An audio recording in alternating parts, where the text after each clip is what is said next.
This is great to finally meet after we've been chatting all these months. Thrill. Yeah, I'm excited about it. I've been talking about this one for a while. But now, we just had a picture taken with you, and the cameras were, like, insane. We're not used to seeing those flashes in our eyes. Have you gotten used to it? My retinas are completely burned, so I don't even know anymore. I don't even notice it anymore. I mean, do you now have a thing that you do for pictures? Well, I was saying, Reuben and I got to where when we had a group of people, at a press conference or whatever, we'd stand there and Reuben would say, okay, to the left, 3, 2, 1, to the middle, 2, to the right, and we just so up. So we'd both be looking in the same direction because we had some pictures where he was looking over here and I was looking over here, and it just looked weird. So we had a system. And then we were just talking. The show, of course, tonight sold out. Was it Raleigh was last night or the night before? Raleigh was It gets all last confusing night. No, Raleigh was Wednesday night. Wednesday. I don't know what day it is Crazy anymore. for you. It was so excellent. It was great. It was wild. I've been talking about North Carolina crowds for a while to everybody on the bus. Like, be quiet. We don't want to hear about it anymore. And we got there, and they all had to admit that it was amazing. I mean, the crowd at the RBC Center was pumped, and then the crowd tonight at the Charlotte Coliseum is even bigger.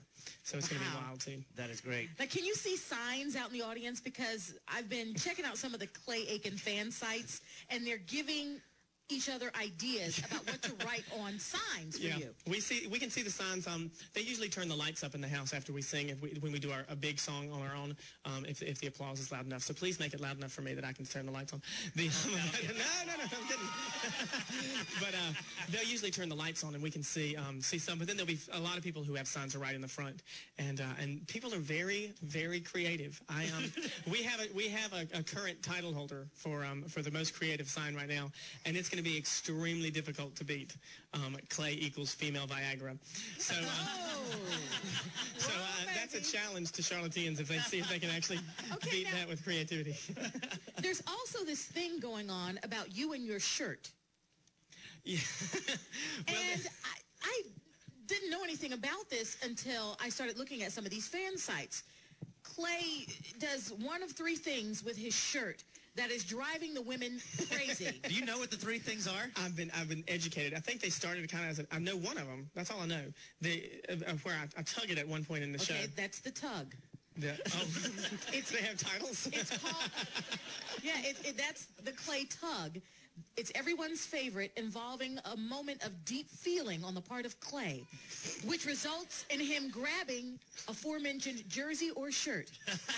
There is some pulling of the garment involved, but is more gentle than what's called the Clay yank. Oh, whoa, hey, oh. What is the Clay yank? Is there a definition for that? Yes, there is a difference.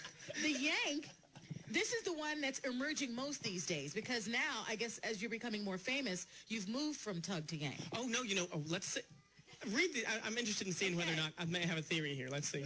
This is that aggressive pulling that causes untucking, unbuttoning, and someday, God willing, total annihilation of the garment itself, exposing Clay to us all. You don't want that.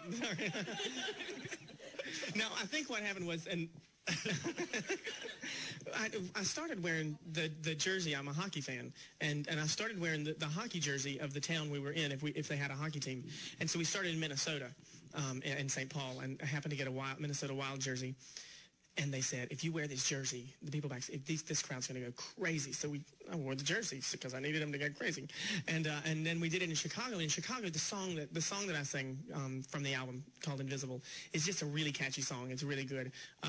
And I get into it some. And I think at some point in Chicago, I did pull on my shirt.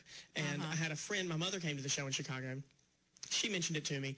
I had a friend also at the show in Chicago, and she got on the internet and said that apparently they were talking about this thing. She said, I don't know what you're doing, but you better keep doing it. So I think it started as a tug, like the accidental tug, and then when she said keep doing it, and then people now have signs that say, Clay, tug my shirt, or Clay, tug the shirt. And so I do it on purpose. So I think the yank is more of a deliberate thing. Okay. Now, the clutch is what you started with in Chicago, from what I understand. More like a caress of the torso. Oh, a caress. Causing the jersey or shirt to be pushed askew. Now, there are some who are upset that you're now intentionally doing it. Well, I won't intentionally do it tonight. It's planned. I won't intentionally do it. I thought they wanted me to do it. I will stop. A number of Clay's public feel that the planned events lose something over the earlier spontaneous ones. But Here's the conclusion on this particular fan site. Clay is no longer our collective boyfriend, ladies. We have consummated the relationship. We have made our oaths and pledges. We have committed ourselves and delivered Clay's platinum record as a gift of devotion to him. And now we have taken our relationship to the next level. Clay has become our collective lover, and there are children in the room. And being clearly skilled in this department, stumbled quite by accident on a move that drove his paramours wild. The clutch, the tug, the yank. And being generous as well as skilled, he has demonstrated an intent to please us. Those little planned gestures are for all of us a gift of love from Clay. So may it never be like the first time, but still working for me. Next week's discussion is Clay. Is he harboring weapons of mass seduction? Do you feel that would be a good poster. That would be creative, but it's already done now. Do you feel like a total sex symbol? No, it's a little embarrassing. That and the panties that get thrown on stage. I think they throw them to embarrass me because it works every single night. Ruben, and they always throw them on stage when Ruben and I are on stage together, and every night he puts them on my head. Every single night. It's hard, it's all this has happened too fast for me to even think of. Okay, now, while I'm thinking about it, we'll go ahead and get this out of the way, Ramona. We'll call it out. Okay, now, while I'm thinking about it, we'll go ahead and get this out of the way, Ramona. We'll call it out. Because, it's hard for me to think of it that way because there was a point, I think it was October 17th of last year, when you saw me one time, and I don't think I don't think that I would be considered one then, would I? You know what I'm talking. You remember that day? You know what I'm talking about? The day when she didn't pick you as Charlotte's idol. Yeah. but Clay, you were my number 2 pick. Oh, well, that didn't work. And Kiana, the girl who won, is actually coming as my guest tonight, so she'll be there tonight. Oh, that's She's nice. Excellent. Yeah. But you were fabulous. We could only... How many times can I apologize? I'm kidding with you. I'm just going to... That's why you accepted this invitation.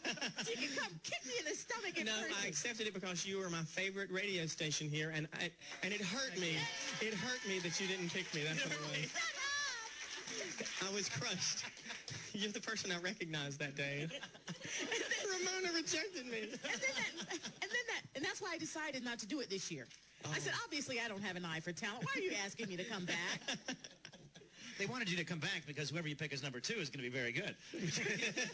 Well, I came in number 2, so you must have been right after all. Exactly. But also, another thing that people have been asking about, what was reminded me was the day after the auditions, the next day we were back on the air, I said there was this other guy who did Somewhere Over the Rainbow, and it was absolutely fantastic, but we could only do one person.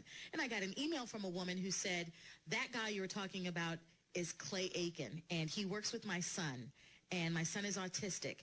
And I just want you to know he drove to Atlanta, and he's going to be on the show anyway.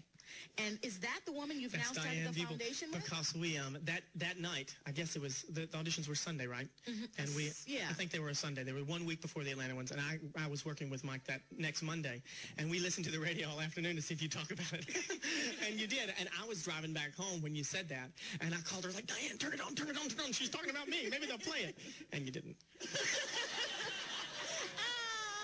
I feel awful. I feel absolutely awful. Don't feel bad. Well, now it's a good story. Well, speaking of the foundations,